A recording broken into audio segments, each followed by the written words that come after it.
Assalamualaikum warahmatullahi wabarakatuh. Waalaikumsalam. Alhamdulillah. Wassalatu wassalamu ala Rasulillah Sayyidina Muhammad ibn Abdillah wa ala alihi wa sahbihi wa man wala wa la hawla wa la quwwata illa billah, amma ba'd. Para hadirin hadirat yang dirahmati oleh Allah, alhamdulillah pagi hari ini kita bisa bersilaturahim di tempat ini. Mudah-mudahan Allah mencatat silaturahim kita sebagai bentuk amal ibadah sunnah yang pahalanya berlipat ganda. Amin.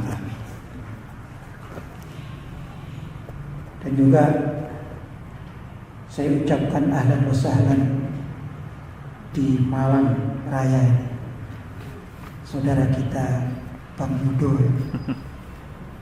yang datang dari Jakarta ya? Jakarta ya? Jakarta apa Indonesia? Karena punya gubernur Indonesia ya. Kita pagi hari ini atau hari ini juga ingin bincang-bincang tentang urgensi kepemimpinan Islam bagi NKRI. Tentu banyak kalau kita mau membahas tentang kepemimpinan Islam bagi NKRI. NKRI ini kan sudah lama ya lahir ya. Jadi tentu tidak bisa membahasnya parsial. Temanya hari ini saja tidak bisa ya. Tapi kita harus kembali pada permasalahan yang ada di negeri kita sejak kemerdekaan, bahkan juga pra kemerdekaan. Itu kalau kita melihat tentang urgensi kepemimpinan Islam di negara Republik Indonesia. Jangan sekali-kali melupakan sejarah. Enggak ada jas merah ini. Ada yang pakai jas merah ya. Baik, saya juga nanti mudah-mudahan Bang Yudo dan juga Al-Habib Zainal Abidin bisa melengkapi apa yang nanti akan saya sampaikan, karena saya ingin tidak masuk di dalam tema keindonesiaan, tapi lebih mencermati tentang kepemimpinan kita sebagai umat manusia. Dan itu juga mengharuskan adanya kesetaraan di segala sektor kita sebagai umat manusia. Sedangkan Indonesia ini juga termasuk salah satu bagian dari sekian banyak komunitas yang namanya manusia. Disebutkan sumiyal insanu insanan liunsi, dinamakan manusia, sumiyal insan, manusia itu insanan di dalam bahasa Arab. Insan, kita kan sering menggunakan insan ya, insan pers kan gitu ya. Insan itu liunsihi, karena senang berkumpul. Kalau ada orang yang hobinya menyendiri, ini perlu dicurigai ya. Kenapa kok suka menyendiri? Karena secara naluri manusia, setiap orang itu mencari kawan, mencari perkumpulan, liunsihi, senang dengan keramaian. Makanya kalau ada acara-acara, kalau kita ini semakin ramai, hati kita semakin senang. Kalau tidak percaya ini panitia mengundang pengajian atau apa saja diskusi, yang datang cuma panitia sama narasumber saja, itu sedih ya? Sedih sekali. Mungkin di suatu saat kita tidak bicara tentang acara, mungkin di suatu saat ada suatu kepentingan kita pada dana misalnya, kita perlu dana besar. Tapi untuk mencari dana itu harus ada acara. Bisa. Ternyata kita bikin acara ini. Dana turun, 1 miliar turun. Tapi begitu bikin acara yang hadir cuman ketua panitia sama pembicara 1. Kira-kira rasanya gimana? Nah, itu tidak enak gitu ya. Tapi tanpa dana dan tanpa bicara dana, tiba-tiba kita umumkan suatu kegiatan yang hadir meledak 1000 orang tanpa kita sadari. Kita persiapkan untuk 100 orang, yang datang 1000 orang. Gimana rasanya? Itu jauh lebih nikmat daripada yang dapat dana 1 miliar dengan pembicara dan panitia 1. Mau ngapain gitu ya? Nah, itu begitu namanya sumiyal insanu insana liunsi. Itu pertama. Yang kedua, setiap kelompok manusia itu secara naluri, jangankan manusia, juga sebagian dari kehidupan binatang pun atau hewan itu kalau sudah ada satu kelompok biasanya memerlukan pemimpin. Itu selalu begitu. Karena itu kita sejak sekolah disebutlah yang mulai bisa berpikir, yaitu sekolah dasar. TK itu kan persiapan saja ya, tidak kita hitung, tapi sekolah dasar. Maka begitu kita kelas 1 yang masih kecil kita ini, tapi ada di situ dibentuk ketua kelas. Padahal ketua kelasnya kadang-kadang tidak ngerti nih, cuma ditunjuk saja ini, anaknya kecil juga. Entah ditunjuknya itu karena dari segi nasab misalnya, oh ini anaknya Pak Lurah, oh ini anaknya Pak Haji Fulan, gitu ya, terserah. Yang penting di situ ada ketuanya, itulah namanya uns, yaitu suatu kelompok yang terpimpin dan baik, itu uns menjadi senang. Dan itu setiap orang tatkala dia berkumpul dalam satu komunitas, dia akan mencari satu pemimpin. Itu kata orang Arab secara saliki itu naluri gitu ya, naluri manusia. Karena itu Islam mengatur. Islam itu mengatur karena Islam diturunkan untuk umat manusia ya, begitu ya. Kafatan linnas, untuk segala umat manusia tanpa terkecuali. Maka Islam mengatur. Kata Nabi Shallallahu Alaihi Wasallam, bila mana kalian bepergian, kok kalian bepergian itu dengan 3 orang dalam kelompok tersebut, maka fa'amiru ahadahum, maka tunjuklah salah satu dari 3 orang itu untuk menjadi pemimpin.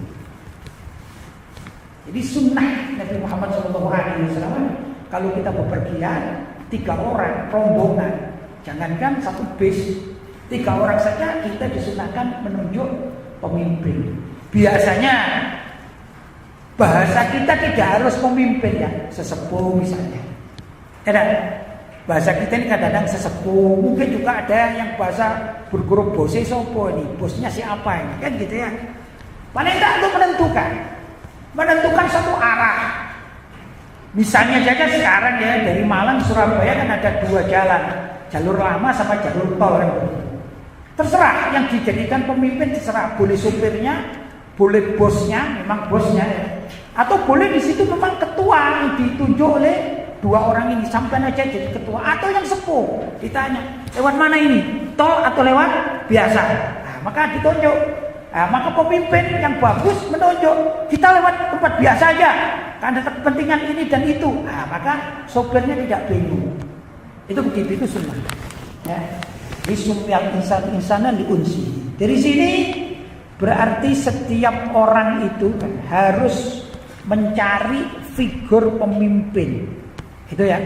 Sifat kepemimpinan. Apakah harus terlahir dari satu komunitas? Tidak juga. Lahirnya ya. Kalau tadi kan menunjuk satu pemimpin, yaitu bila mana kalian berjamaah, dan yang namanya jamaah itu lebih dari 2, maksudnya 3 ke atas, namanya berjamaah, maka harus mengangkat seorang pemimpin ya. Tapi masalahnya apakah kepemimpinan itu lahir dari komunitas? Belum tentu juga. Sifat kepemimpinan itu wajib dimiliki oleh setiap orang. Karena itu Nabi Shallallahu Alaihi Wasallam juga bersabda, kullukum ra'in. Setiap kalian ini penanggung jawab, pemimpin. Wa kullukum mas'ulun an ra'iyati. Dan setiap kalian itu bertanggung jawab kelak di akhirat tentang siapa saja menjadi anak buahnya. Ra'iyat, rakyat. Ya. Seorang laki-laki, maksudnya suami atau kepala keluarga, ya, dia bertanggung jawab terhadap dirinya sendiri dan istri serta anaknya. Seorang istri, dia bertanggung jawab tentang kemaslahatan anak-anaknya yang di dalam tarbiyah dia, tatkala sang suami tidak ada di tempat, misalnya pendidikan dan lain sebagainya.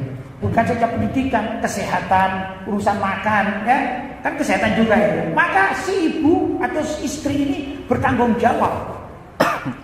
Begitu dan seterusnya. Si anak pun, setiap anak itu mempunyai tanggung jawab terhadap diri sendiri. Misalnya barang kepemilikannya. Oh, ini tanggung jawabku. Oh, ini lemari. Ini harus bersih. Itu adalah penanggung jawab bagi dirinya sendiri. Itulah dikatakan lahir kepemimpinan pada setiap insan atau manusia yang kelak bagi umat Islam mempunyai tanggung jawab di akhirat. Dikatakan kullukum ra'in wa kullukum mas'ulun an ra'iyati. Baik ya ikhwan, itu sedikit tentang sifat kepemimpinan dalam setiap komunitas, termasuk juga komunitas dalam berbangsa tentunya. Nah, ada kewajiban-kewajiban setiap pemimpin. Kalau kita kajian-kajian Islam ya, kalau saya kajiannya Al-Quran, hadis, pendapat para ulama, gitu ya. Nanti kalau urusan yang berkaitan dengan kenegaraan mungkin bisa Bang Yudo atau yang lainnya. Karena saya sendiri tidak begitu aktif dalam dunia kepartean ini. Tapi saya hanya pemerhati politik nasional, ya. Tapi tidak mempunyai basic di dalam masalah tersebut. Nah, ini kan setiap orang beda-beda ya. Namun kita harus mencermati. Jadi kalau kita tadi disebutkan oleh moderator bahwa ada satu hal yang penting di Indonesia ini yang perlu dikaji ulang tentang isi Piagam Jakarta. Ada 7 kata yang dibuang pada Piagam Jakarta yang mana itu menjiwai ya, Undang-Undang Dasar 45 dan juga Pancasila gitu ya. Yaitu kewajiban melaksanakan syariat Islam bagi para pemeluknya. Ini perlu sekali zaman sekarang yang sudah jauh dari kemerdekaan. Kita ini antara merdeka dan tidak. Zaman sekarang kata orang Malang agak GJ katanya. Jelas ya? Agak apa? GJ, gak jelas. Kita ini merdeka atau belum gak jelas. Ya? Walaupun sudah merdeka, tapi merdeka apanya? Kita dijajah juga. Karena yang namanya penjajahan yang ini dikatakan bangsa Indonesia ini kan musuh bagi segala penjajahan kan gitu ya. Jadi tidak ada kompromi untuk penjajahan. Itu mestinya begitu. Tapi kenyataannya di Indonesia kita ini terjajah, entah ekonomi ya, dan lain sebagainya. Saya justru begini kalau bicara umat Islam. Ini mohon maaf bahasa saya. Ada keterjajahan umat Islam kalau kita berbicara tentang masalah fikih. Kalau di fikih itu ada istilahnya, kita bicara Islam ya. Saya tidak bicara Indonesia dulu, bicara tentang keislaman. Tapi di Indonesia ya. Dalam fikih itu ada istilahnya maaf kafir harbi. Ya? Ada juga kafir dhimmi. Saya tidak terlalu akan detail membahas secara fikih, cuman saya ingin real yang terjadi di masyarakat. Kalau kafir harbi yang maklumlah, yaitu kafir yang menyakiti atau menentang, memusuhi umat Islam dengan segala variannya. Sudah, saya tidak bahas itu. Mohon jangan ditanya tentang kafir harbi ya, karena saya tidak membahas bab itu. Yang ingin saya perdalam tentang masalah kafir dhimmi. Ini yang ingin saya sampaikan. Ada kesamaan kita, pembahasan kita sebagai warga Indonesia dengan urusan kafir dhimmi. Itu ada korelasinya menurut kajian saya. Apa itu kafir dhimmi? Kafir dhimmi adalah seorang kafir yang ingin hidup di negara Islam.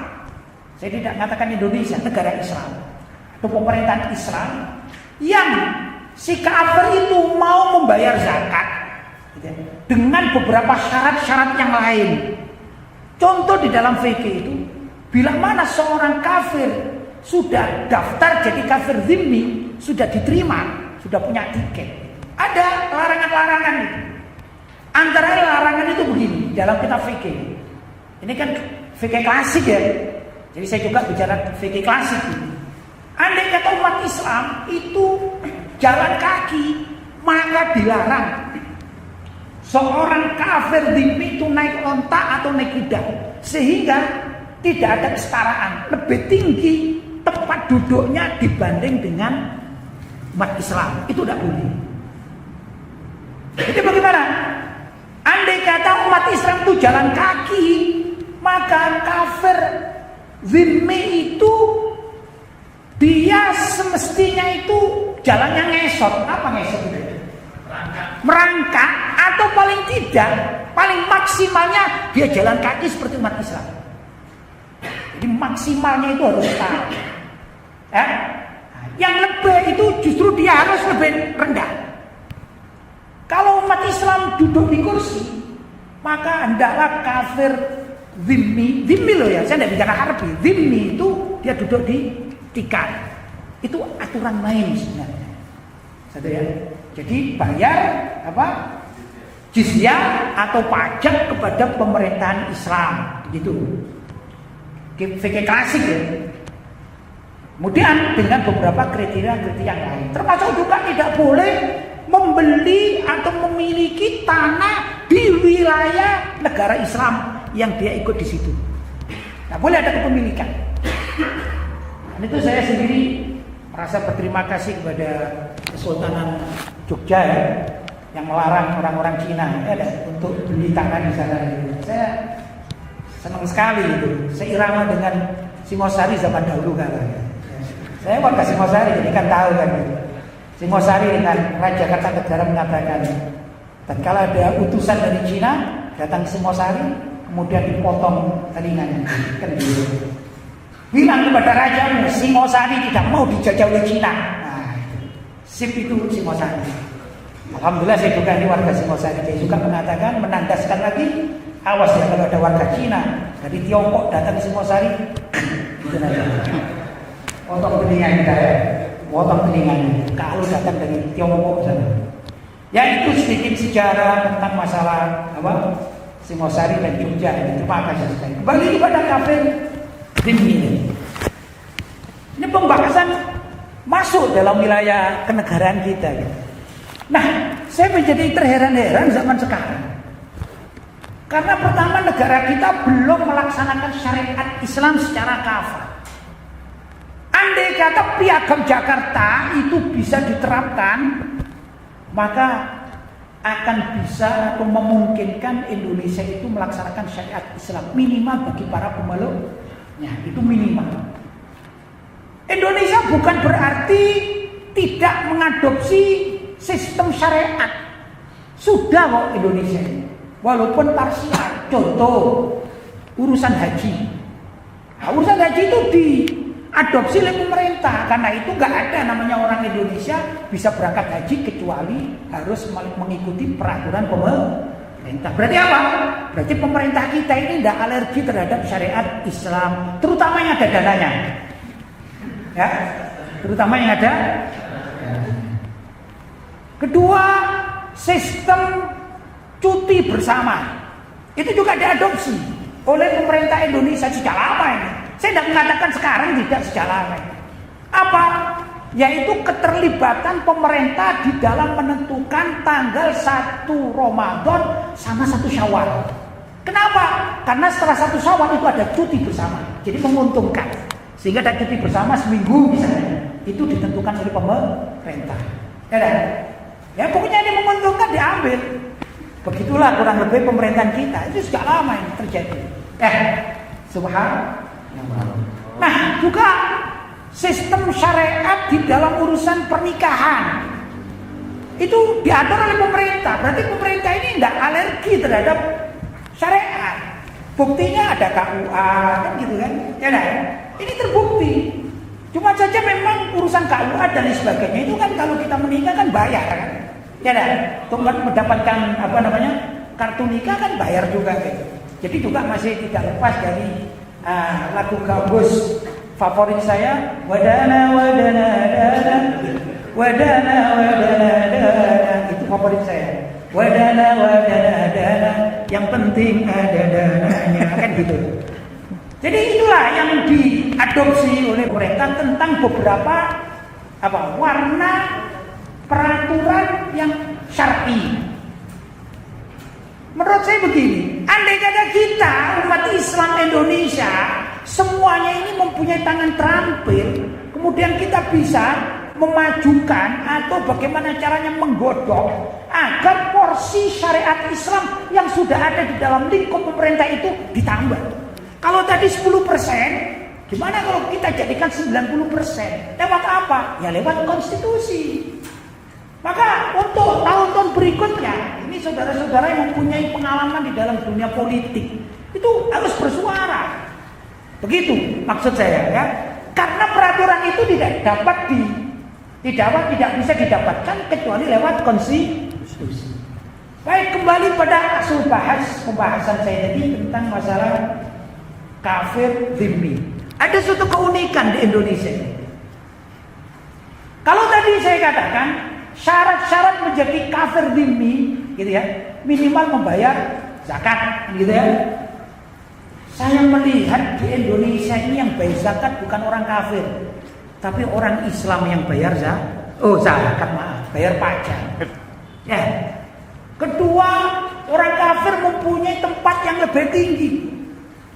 Pesawat itu banyak kan punya orang kafir lebih tinggi daripada tempat duduk kita ini ya. Jadi saya ini curiga, jangan-jangan kita ini jadi Muslim dhimmi. Ya, jangan-jangan kita lah yang jadi Muslim dhimmi. Jadi kayaknya di Indonesia nggak ada kafir dhimmi, yang ada Muslim. Ini sedih kita ini.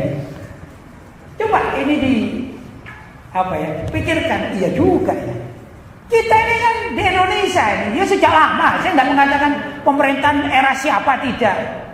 Kita bernafas saja bayar pajak. Coba Anda bernafas di Indonesia bayar pajak enggak? KTP dari mana ya? Bayar kan? Ada yang gratis. Ya, kartu keluarga segala macam. Ini bayar pajak. Jadi kita ini bernafas pun bayar pajak. Apalagi kita lagi knalpot tadi lah, knalpot kena pajak. Ya. Itu kalau knalpot, ya saya nggak tahu juga kalau sakit perut gimana nanti. Kena pajak juga. La haula wala quwwata illa billah. Karena itu saya katakan jangan-jangan kita sebagai umat Islam di Indonesia ini menjadi Muslim dhimmi. Ini sedih kita jadi. Ya, saudara-saudara yang dirahmati Allah, balik pada kepemimpinan yang ada di Indonesia ini penting. Ya, kita seharusnya cerdas di dalam memilih pemimpin, mulai dari pemimpin yang ada di dekat kita. Yang dekat kita paling rendah untuk kepemimpinan publik itu adalah RT kan gitu ya. Kalau di dalam lingkungan ke-RT-an itu kita sudah bisa mengangkat satu RT yang betul-betul bisa menopang dari kepentingan kita sebagai umat Islam, karena saya juga bicara Islam ya. Saya tidak bicara tentang kemanusiaan secara umum ya, tapi secara Islam. Maka kita harus mencari RT yang Islami, begitu barangkali.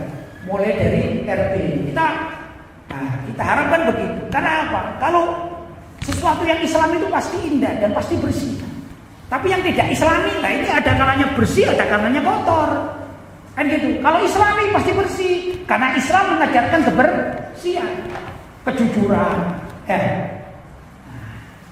Karena kita juga kalau menjadi pemimpin kan harus fa'adul amanati ila ahliyah, kan gitu ya. Artinya menyampaikan amanat kepada ahlinya, kan gitu ya. Nah, maka kalau kita bicara Islam pasti bersih. Kalau tidak percaya boleh diadakan penelitian. Sekarang ini zaman yang sudah modern ini, coba diadakan penelitian. Masakan umat Islam yang dihalalkan oleh Allah atau dihalalkan oleh syariat pasti lebih bersih daripada makanan manapun yang tidak sesuai dengan syariat. Itu demikian. Bahkan ya saya pernah ke Singapura ya, Malaysia, ada beberapa rumah makan milik umat Islam. Itu rumah makan muslim. Yang beli banyak dari non muslim. Begitu. Kenapa? Karena non muslim itu mengatakan pokoknya namanya rumah makan Islam pasti bersih dan sehat. Ini kalau diterapkan dengan benar ya.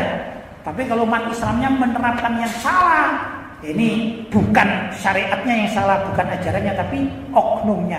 Contoh misalnya ada orang Islam yang nakal gitu, jual sapi tiren gitu, mati kemarin. Nah ini kan bukan ajaran Islamnya, kan haram di dalam Islam.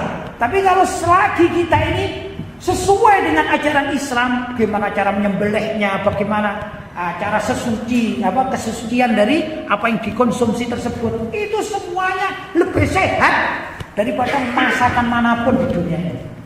Begitu kurang lebih. Ya, maka yang terakhir, kasus yang terakhir di Wuhan itu kan unik juga ya.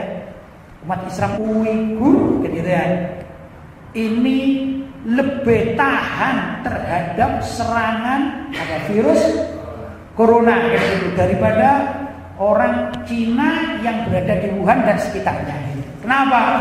Ya sudah jelas, karena umat Islam di Cina pun kalau dia memang Muslim yang benar, dia tidak akan mengkonsumsi masakan-masakan yang haram, karena pada masakan yang haram itu banyak penyakit-penyakit, ya kan? Sedangkan orang di luar Islam sembarangan mau makan tikus, anakan tikus yang kecil langsung dimakan, segala macam ya, kecoa dimakan, ini walhasil yang sangat kita ya menjijikkan ya, dalam bahasa fikih hasyarat ya, binatang-binatang menjijikkan. Apa yang terjadi? Maka ada virus corona kan gitu dan seterusnya. Nah sekarang mulailah warga sebagian dari Cina ini melihat ternyata orang Islam ini sakti-sakti ya, akhirnya mereka masuk Islam kan gitu. Ini terbukti bahwa sebenarnya Islam itu mengajarkan kebaikan. Demikian juga segala sistem di dalam Islam itu pasti baik bila mana diterapkan dengan sebaik-baiknya. Yang sedih begini, zaman sekarang umat Islam itu, kalau kita bicara Indonesia ya, sebenarnya menguasai. Umat Islam itu sudah menguasai Indonesia kan, sebenarnya. Saya tidak pernah melihat ya, identitas presiden Indonesia dari awal sampai akhir kecuali beragama Islam. Entah itu Islam KTP, atau Islam betulan, itu bukan pembahasan, tapi identitas. Bila mana diteliti itu KTP-nya lah, itu tertulis Islam. Artinya apa? Umat Islam Indonesia itu sudah pernah menguasai di pucuk kepemimpinan. Kedua, mayoritas pegawai atau pejabat di Indonesia ini mayoritasnya beragama Islam. Pejabat itu tidak harus pimpinannya. Misalnya kalau bupati kan ada bupati, wakil bupati kan gitu, staf-stafnya itu mayoritas beragama Islam. Hanya saja yang menjadi keprihatinan, saya mencermati orang-orang non-Muslim itu kalau menjabat pada suatu jabatan penting, maka dia akan bekerja untuk agama dan dirinya. Itu non-Muslim. Sedangkan orang Islam itu tatkala menjabat di suatu jabatan penting itu lebih mendahulukan kepentingan dirinya, atau kalau tidak ya kelompoknya, sedangkan untuk urusan agamanya ini terbengkalai. Ini jadi masalah. Karena itu walaupun Indonesia ini boleh diadakan survei ya, mulai dari atas, zaman sudah lama ini juga ya, mulai presiden pertama Pak Soekarno itu agamanya tertulis Islam, sampai sekarang tertulis Islam. Tapi untuk urusan gimana kepemimpinan yang dipegang oleh Islam itu, oleh umat Islam itu bermanfaat bagi Islam. Nah, ini perlu diragukan, dipertanyakan, ya kan? Bahkan kalau sudah masuk dalam sistem ini dibangun oleh sejak kemerdekaan itu oleh kelompok sekuler, maka umat Islam kalau masuk pada suatu sistem akan hanyut kepada pemikiran sekuler. Ini yang jadi pro. Nah, kalau begitu sebenarnya kita kan punya sudah ya, kans untuk masuk itu kan ada. Orang kita di atas itu ada, itu bapak-bapak kita Islam. Cuma kenapa kok susah sekali memasukkan ide-ide Islam itu, mulai dari penetapan syariat, itu susah. Nah, kira-kira generasi kita dan seterusnya ini bisa nggak kita kita menghidupkan suatu generasi yang kepedulian terhadap Islam itu jauh lebih tinggi. Jangan kalah dengan orang-orang non-muslim. Orang non-muslim saya katakan walaupun bukan semuanya tapi kebanyakan mengambil jabatan yang paling penting, dan itu untuk kepentingan kelompok mereka, paling tidak agama mereka dan kelompok mereka, sehingga banyak sekali kepentingan umat Islam dibabat oleh orang-orang yang menjabat di luar Islam. Ini kan nyata, real ya, real sekali. Saya bicara apa adanya ini. Nah, coba kita mencari figur-figur yang sekira ada orang yang ditaruh di mana saja, orang Islam yang militan, artinya militan di dalam bersyariat, artinya tidak mudah diajak menyanyi gambus wadana dana, tidak mudah ya, tidak langsung melontor itu. Misalnya mendapatkan uang ini 1 miliar, itu matanya ya tetap biasa-biasa saja lah. Tidak hijau, merah, biru dan segala macam, tidak begitu. Betul-betul ini lurus, betul-betul lurus ya. Saya ini pegang agama, saya ingin agama saya ini menjadi agama yang benar-benar terhormat di dalam kepemimpinan dimanapun berada.